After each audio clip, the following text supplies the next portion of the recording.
की रज में जाना तो ब्रज की रज को उठा कर नहीं लाना। गोवर्धन नाथ जी की परिक्रमा करने जाना तो गोवर्धन नाथ जी के शिलाखंड को मेरे गिरिराज बाबा को लेकर मत आना।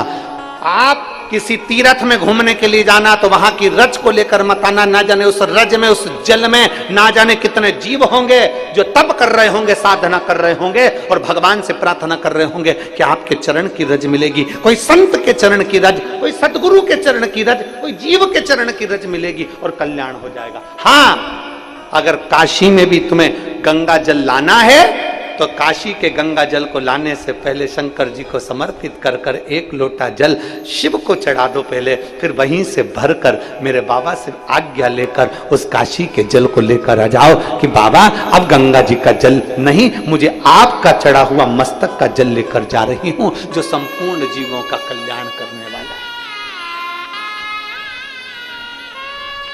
जिस काशी का केवल नाम उच्चारण ही हमारे जीव की कल्याण कर देता है। 5 बार काशी काशी बोला, जीव का उद्धार हो गया।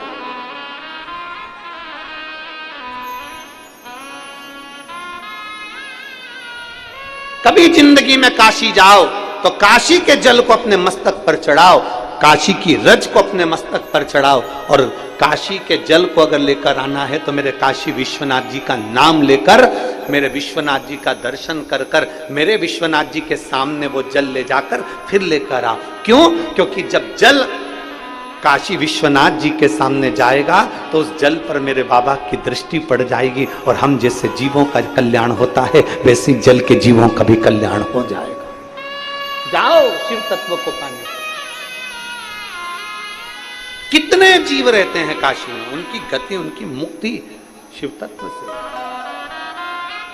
और शंभो शरणे पड़ी मांगू घड़ी रे घड़ी, दुख काटो दया करी दर्शन आपो। आज कौन सा वार है?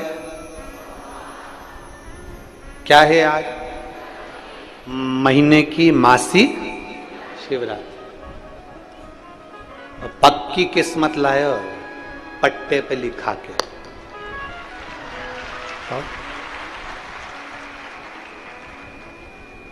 और तुमसे ज्यादा प्रसन्नता हमको भी है।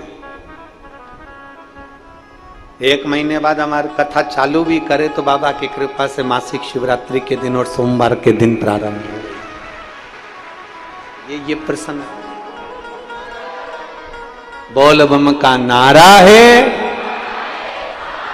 सारी समस्या का हल।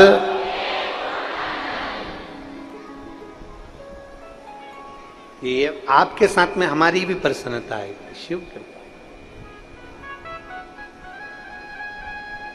इसीलिए कहते हैं आप कथा में बैठे हो मुस्कुराइए। घर पे जाने के बाद तो वैसे भी तुम सिंदूर चढ़े हुए भेरू हो जाते हो, मैं मुस्कुरा भी नहीं पाता।